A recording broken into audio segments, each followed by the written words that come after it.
You know, when we talk about the fall of the Byzantine Empire in the Levant, everyone immediately points to the legendary Battle of Yarmouk.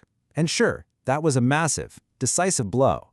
But what if I told you there was another clash, a battle fought months earlier that quietly reshaped the entire Middle East?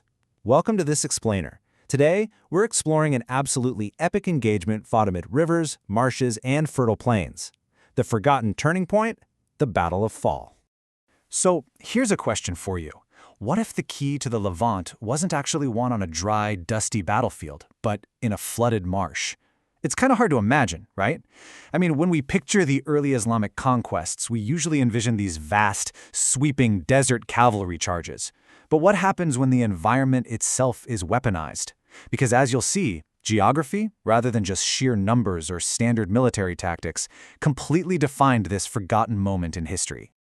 All right, let's look at our roadmap for this explainer. We're going to cover the forgotten decisive battle, the commanders and sources, the weaponized landscape, the clash in the mud, the truth in the ruins, and finally, the legacy of the marshes. Let's get right into it. Section 1. The forgotten decisive battle, setting the strategic stakes in the Levant. Okay, so to really understand why Fahl mattered, we have to look at the strategic board of the time. In 634 CE, Muslim forces scored a major victory against the Byzantines at the Battle of Ajnadain in central Palestine. Following that, and the subsequent fall of Damascus, the surviving Byzantine troops were basically in disarray. They had to retreat and regroup, and they chose the ancient city of Pella, which is known as Fahl in Arabic, located right in the lush, well-watered Jordan Valley. Now, this strategic retreat actually forced the Rashidun army to pursue them south, leading them straight into a very geographically tricky choke point. Moving on to Section 2, Commanders and Conflicting Sources, Navigating the Fog of War. Now, piecing together exactly what happened here is kind of like navigating through a heavy fog of war. We have to untangle some conflicting early historical traditions. For instance, early historians like Ibn Ishaq and al-Walid date the battle to around December 634 or January 635. But then you have another major source, Saif ibn Omar, who places it firmly in late 635, insisting it happened strictly after the fall of Damascus. There's a really fascinating scholarly debate here about the exact timeline. And as we explore this, we want to transparently acknowledge these differing accounts rather than just treating disputed dates as absolute facts. When you look at who was actually fighting, the contrast is pretty staggering. On one side, you have the Rashidun Caliphate, commanded by figures like Abu Ubaidah and the legendary Khalid ibn al-Walid. Their whole doctrine was built around extreme cavalry mobility, battlefield flexibility, and rapid pursuit. Then on the other side, you've got the Byzantine Empire. They were led by Theodore the Secellarius, who was often called Sakalar in the Arabic sources, and they relied heavily on defensive traps and heavily armored infantry. So you have these two completely opposite military philosophies about to collide in the most unusual of settings. Section 3. The weaponized Jordan landscape, an environmental trap is set. Take a look at the geographical layout here. You've got Fahl on the east, Baisan on the west, and the Jalud River running to the north. The Byzantine commander Theodore knew he was up against a highly mobile, lightning-fast cavalry, so he makes this incredibly drastic tactical choice. He actually orders his men to break the riverbanks and cut the irrigation ditches, intentionally flooding the entire area between Baisan and Fahl. He literally turned the fertile Jordan Valley into a thick, unnavigable, muddy quagmire, all to completely neutralize the Muslim horsemen. And honestly, it worked, at first. The mud was so incredibly severe, and it caught the Muslim troops so off guard that it actually gave the engagement its alternative historical name. In the Arabic sources, it's often called Yom al-Radaga, which literally translates to the Battle of the Marshes, or the Day of Mud. It's a rather murky, undignified title for such a massive clash of empires, don't you think? Section 4. The Battle of Fahl, the Clash in the Mud. But despite this massive environmental trap, the Byzantine plan ultimately fell apart.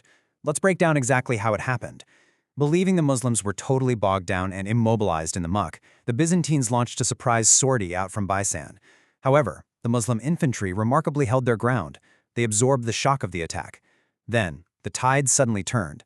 As the Byzantines were pushed back, the Rashidun cavalry managed to find patches of firm ground and launched a devastating countercharge. In the ensuing chaos, the Byzantine commander Sakalar was killed, and the resistance just collapsed entirely. And in a twist of bitter irony, a lot of the retreating Byzantine soldiers ended up getting trapped and perishing in the exact same marshes they had intentionally flooded. Now, some of the early historical accounts report these absolutely astronomical Byzantine casualty figures, claiming anywhere from 80,000 to 100,000 men were slain. But we have to pause here, because modern scholars view these fantastical numbers with deep, deep skepticism. Instead of taking them as a literal headcount, it's better to understand them symbolically. Basically, those huge numbers are trying to tell us about the sheer scale of the disaster. It was an absolute devastating rout that effectively wiped out the main Byzantine imperial forces in the region. Section 5, Truth in the Ruins, the Archaeological Reality at Pella. Okay, so usually when you hear about a massive, devastating military defeat, you assume the nearby city was completely destroyed, right? Fire, brimstone, the whole 9 yards. But modern archaeology tells a completely different and honestly amazing story. Excavations by the University of Sydney at ancient Pella reveal something really surprising. The archaeologists digging there found absolutely no widespread destruction layer from the 630s. No burnt buildings, no smashed city walls from a violent siege, nothing. And why is that?